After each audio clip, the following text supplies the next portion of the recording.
vastu hakkama, aga Holland tuleb ja tuleb vägevalt taas Janmaat ja nüüd on valus ja ohtlik on Pareika, ei.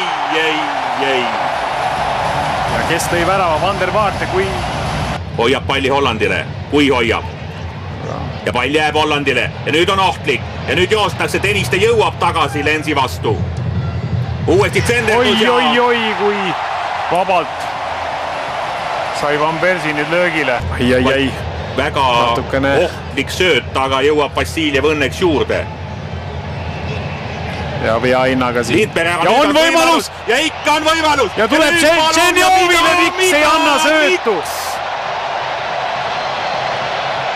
Mida teeb Martin Vunk?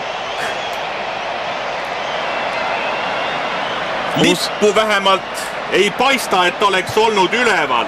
Ei, kindlasti mitte, see suluseis ei olnud. Aga selline võimalus Martin Vungil. Näeme veel kord, suluseis ei ole, parem kaitse katab ära.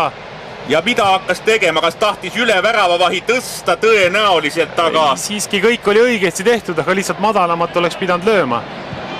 Aga kui me anname aasta alguses välja hõbepalli auhinna ilusaima värava eest, siis ei tea küll... Sööt liigub ilusti ja liigub ohtlikult.